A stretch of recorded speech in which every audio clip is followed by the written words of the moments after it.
Hey everybody, I wanted to wish you a happy spring break. I know we're not meeting in class this week and we'll resume next Tuesday, March 12th. I wanted to just give you some updates, keep you on track with everything. The first one is I finished grading your midterms. You all did pretty well on, actually pretty phenomenally on the multiple choice items, the matching, the fill in the blanks. Not a lot that was missed on there. But again, if you did miss them, you're always allowed to resubmit. Please resubmit any changes to your tests via email because you would have to retake the entire test if you wanted to choose to do it again through Blackboard. So just look at it, submit it to me through email. I wanted to talk a little bit about the short answer and the essay though.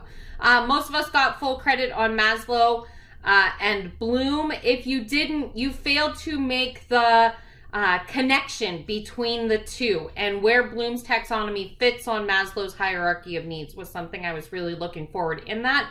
So if you want to kind of draw that out and explain that a little bit more, you're welcome to and resubmit. But the essay, this is probably the first time I've actually been a little like disappointed, I guess, and I know that's a harsh word. But you had the essay question 9 days in advance. You had the rubric for the essay question a week in advance.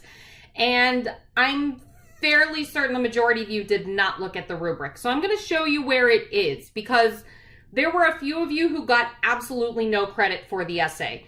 And most of the class got less than half. So I do want you all to take advantage of rewriting the essay if you so choose.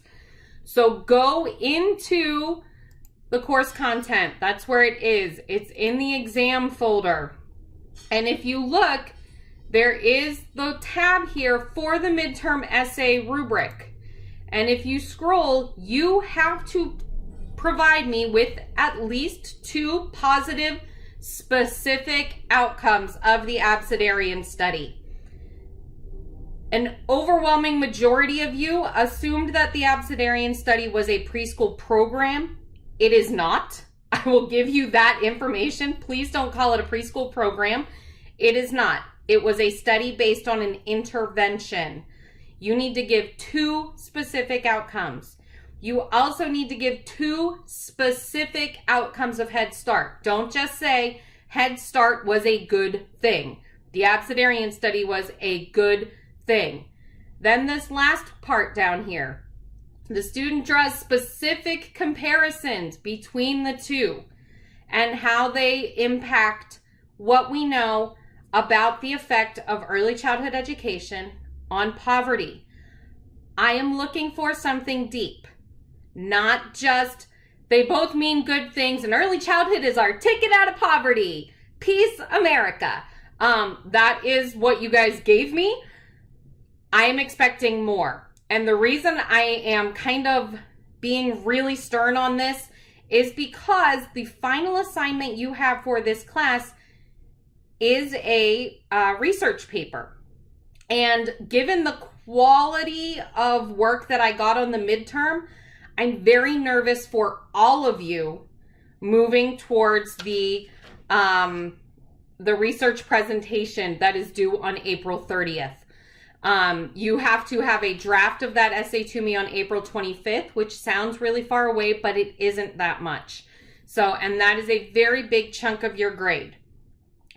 I am expecting very, very well crafted arguments that are not the most general, vague statements you can come up with. I expect more. And I know this seems like a really, like I said, harsh and a bit of a wake-up call, but when you have the essay question that far in advance, when you have the rubric that far in advance, I expect something that's a little bit better thought out.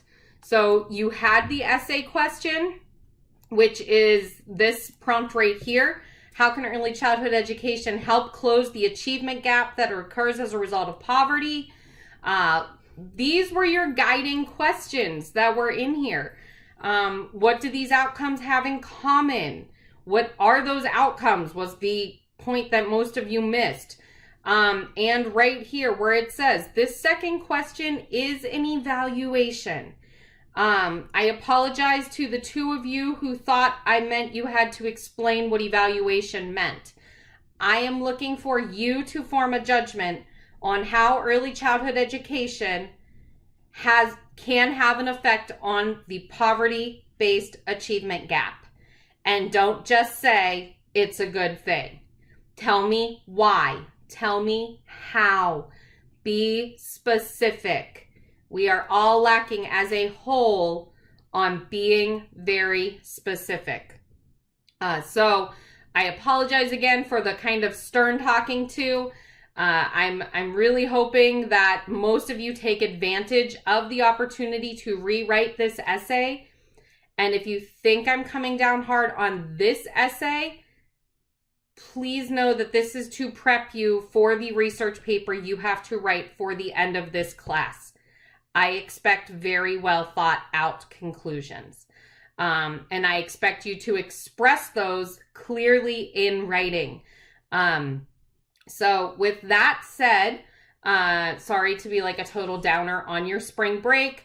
When we get back into the classroom, I'm not going to be addressing this again because we have a lot of information to cover. We have those toy critiques that are due. All of the information for that is in your course content here. Under your assignments, it is a rather simple form to fill out for your toy critique. You can choose whichever order you want to do them in. But the toy critique is it's set up like a test. So you're just going to talk about what is the name of the toy, who makes it, what are the ages listed, give me a link to where you can find the toy online so I can look at it too, and then answer some questions about it. Please do not copy and paste the product description from Amazon. Tell me more about it.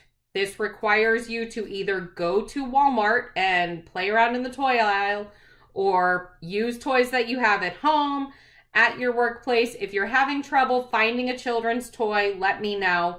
But I do expect you to kind of, explore it a little bit. Just looking at it on the internet may not give you enough information. If you need to, watch a YouTube video about it. A lot of toys have those. But at the end, number 6, again, is an evaluation question. Evaluate. Do you recommend this? If you type in this box, yes, I recommend it, and hit submit, you will not get points. I expect an evaluation to be several sentences, to take some thought, to be specific. You don't have to answer all of these questions, but they're there to help you kind of flesh this out. Why do you think this is a good toy? Why do you not think this is a good toy? But it says discuss fully and clearly in paragraph form. So it has to be longer than a sentence or two. I really want you to start thinking evaluatively about early childhood education. You guys have proven that you're very good at regurgitating facts and vocabulary. I feel confident in you about that. I think now our next step is to bump up that level on Bloom's taxonomy and really get into those analysis and evaluation elements. So let's really work on that. That's my goal for the second half of the semester, is to really get you evaluating things at a higher level to meet those expectations of being in a college program. So if you have questions, let me know. Reach out to me via email is the best way to get a hold of me. So I will see you guys in a week, and good luck.